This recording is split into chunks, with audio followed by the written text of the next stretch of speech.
have a rivalry type match, and then there's revenge there. But Yes. I mean, do you look at this as Dan as like a rival to you? Let me tell you this. So, at the pre-fight press conference in Las Vegas, I walked out and Dan Henderson was there in the hallway, just by himself. I think he was with his wife. And, you know, I thought I can walk past him, I can like try and, you know, look like a tough guy and just ignore him. Or, you know, I thought, no, I went over, hey Dan, how you doing? Shook his hand. You know, no one around, no media. Hey Dan, you know, all the best. As a competitor, of course, I want to get that one back. Who doesn't? We all do as fighters, but really, there's no ill will. Yeah, all right, he knocked me out in 2009, and the TRT thing, I'm sick of talking about that. Yeah, but there's all these things, the follow-up blow. I don't blame him. Good for him, you know, until the referee pulls you off. You know, but I'm a competitor, and that's the only motivation I need. So I'm going to fight with everything I got on Saturday night, and it's going to take a hell of a man to stop me. And I don't think Dan Henderson's that guy. I really don't. Is it personal? Not really. But he wants to knock me out. So there's that, you know, I guess that makes it personal enough. What more motivation do you need? He's going to try and knock me out on Saturday night. So I guess it is personal. What's your assessment? I thought earlier this year you were so like honest when you were talking about Anderson. You're like, this isn't the Anderson there once was. I think there was a day when maybe I wouldn't have been able to, but I think now I got him. What's your opinion of Dan? Is he slipped? Is he passed this I don't point? think Anderson slipped too much. He was pretty good in that fight. Dan slowed down a bit. We all know this. He's lost a few fights. I think his chin is a little more suspect. You know, regarding the TRT thing, that affects you when you're on it. People took that for a reason. It's now been banned. He's depreciated, if you will. You know, he hasn't aged like fine wine. He's gone the other way. He's a little slower. I think there's a reason why he's saying that he's going to retire. You know, I think nobody talks about retirement and says this is my last one. The reason he says that is because he's struggling. You know, and God bless him. He's had an amazing career. He's a legend of the sport. But all that, he's still got that knockout power though. That's what makes this fight so dangerous. It's what makes it interesting. You know, if he was like a guy that decisioned people, it wouldn't be interesting. But the interesting thing is he going to knock me out again?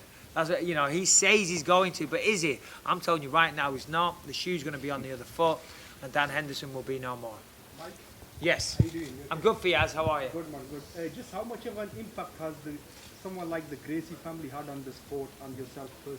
Oh, this is a bit of an unexpected question. The Gracie family, you know, they were, you know, pioneers of the sport. You know, they started the UFC. You know, Horace Gracie won the first UFC, and Gracie Jiu-Jitsu has been massively influential throughout mixed martial arts. You know, throughout mixed martial arts history. Michael, just sum up how you're going to feel when you walk out with that belt in front of your home crowd. Yeah, it's going to be incredible. You know, the people of Great Britain have always supported me, and I'm very thankful for that. And when I walk out there Saturday night, Sunday morning, sold out arena, the energy is going to be ridiculous. And I remember one time I fought in Manchester, the first time I fought at the MEN, the Manchester Arena now, but I was so taken aback by the support, the roar that they made. I sprinted to the ring like a madman. I was just so high on adrenaline. So I kind of learned from that. So I don't know, with a little bit of luck, there'll be the same energy because it was amazing then. I'm very, very excited. You know, Manchester is, you know, a city that's close to my heart, obviously. I'm from just down the road, and proud to be fighting here. Mike, with the crowd being from Manchester, what do you think they're going to be like 5 PM Saturday night? No, listen, I know that a lot of my friends are going to go out for dinner, then they're going to have a few drinks, and then they're going to go to the arena. So, you know, I think there's going to be some sore heads on Sunday morning, that's for sure. But, you know, whether it was 10 PM or 5 AM, no difference, you know, I mean, you know, people like to have a good time, and, you know, why not? This is a big event, you know, it's a big title fight. You know, it's the first UK UFC title fight to happen in the UK for a long, long time. This doesn't happen. There's never been an English champion before. So, you know, there's a lot of excitement around. Are you hoping to lead the way for more fights to come to the UK? Oh, absolutely, 100%. You know, at the moment I won the belt, I stressed to the UFC, I've got to defend it in England. I've got to defend it. There's no good being an English champion and then defending it in bloody Australia or America. You know, it's got to be England. And fortunately, the UFC kindly listened to me. And, you know, hopefully I'll be the first of many British UFC champions. That's what I hope. Michael, Jason predicted, your coach Jason Brillo predicted the finish against Luke Rocco last time out when you won the world title. You know, has he said anything to you on what have you been working on ahead of this fight? Is there an exact way it's going to go? To be honest, we've been working on everything, you know, and I feel like I'm better than I ever have been. I'm better than what I was in the Rockhold fight. That gave me more confidence. It affected my training camp, so I haven't overtrained. I feel great. I honestly feel, you know, I feel like lightning. Honestly, I'm reading everyone's movements. My striking's very, very fast. My footwork's on point. My cardio's good. My strength is good. The mind is right. That's the most important thing with fighting, the mind. You know, such a physical sport, the mind controls everything. So if you're not believing in yourself, if you're not at peace, if your emotions aren't correct, your body won't perform correctly. So my mind is right, and I think I can win this fight in a variety of ways. Of course, I'm looking for the knockout, though.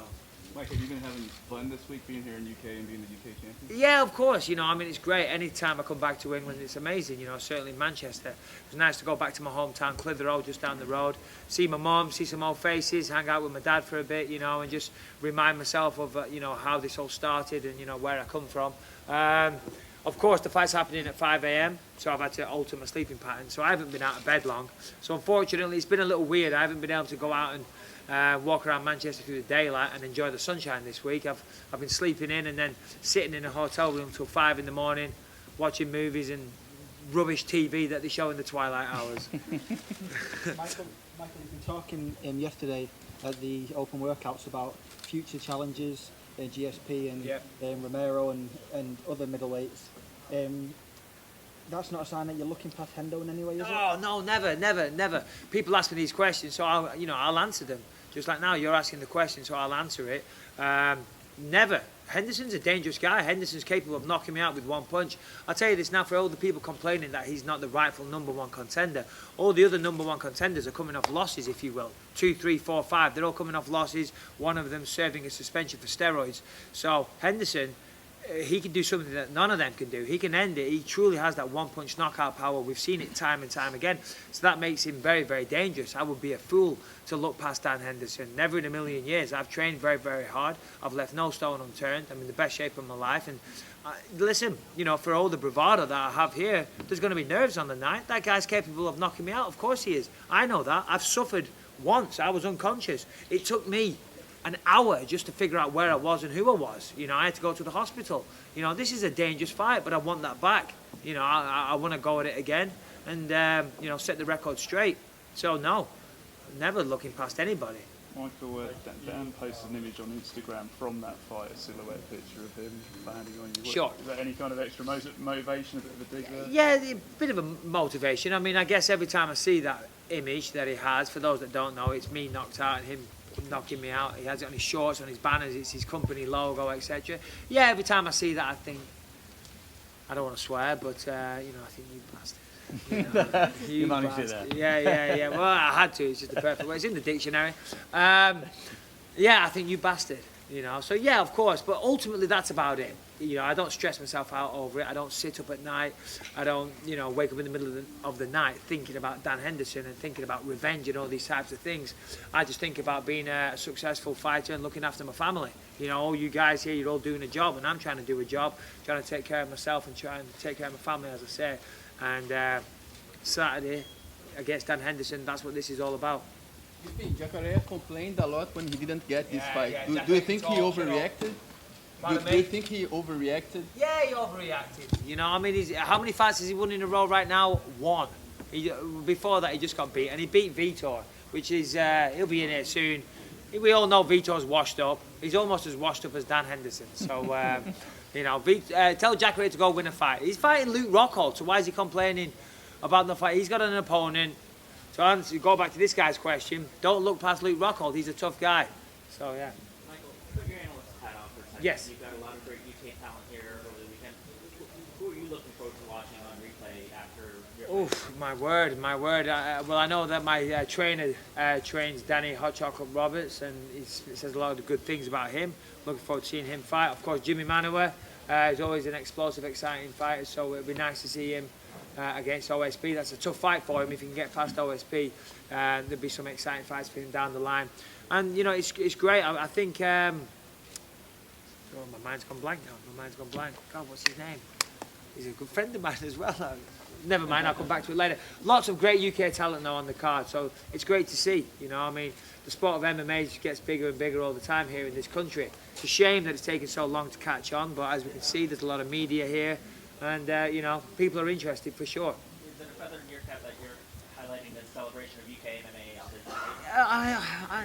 I don't know. I mean, I don't think about those things. I honestly don't. I mean, for years, people always refer to me as the poster boy of MMA for England and this and that. You never hear me say that. And if people say that, that's very, very gracious and very kind of them. But I don't look at myself like that. I'm just an individual, you know, just trying to go as far as I can in my chosen sport. And I'm very proud to represent Great Britain. But I don't get carried away with myself. You know, I don't say that, you know, it's not a feather in my cap, no.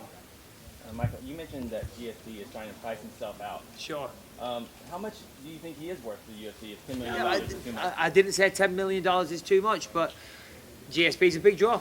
I don't know. I haven't sat down and looked at the stats and the pay-per-view numbers and all these types of things. I'm sure he's worth a pretty penny, so good for him.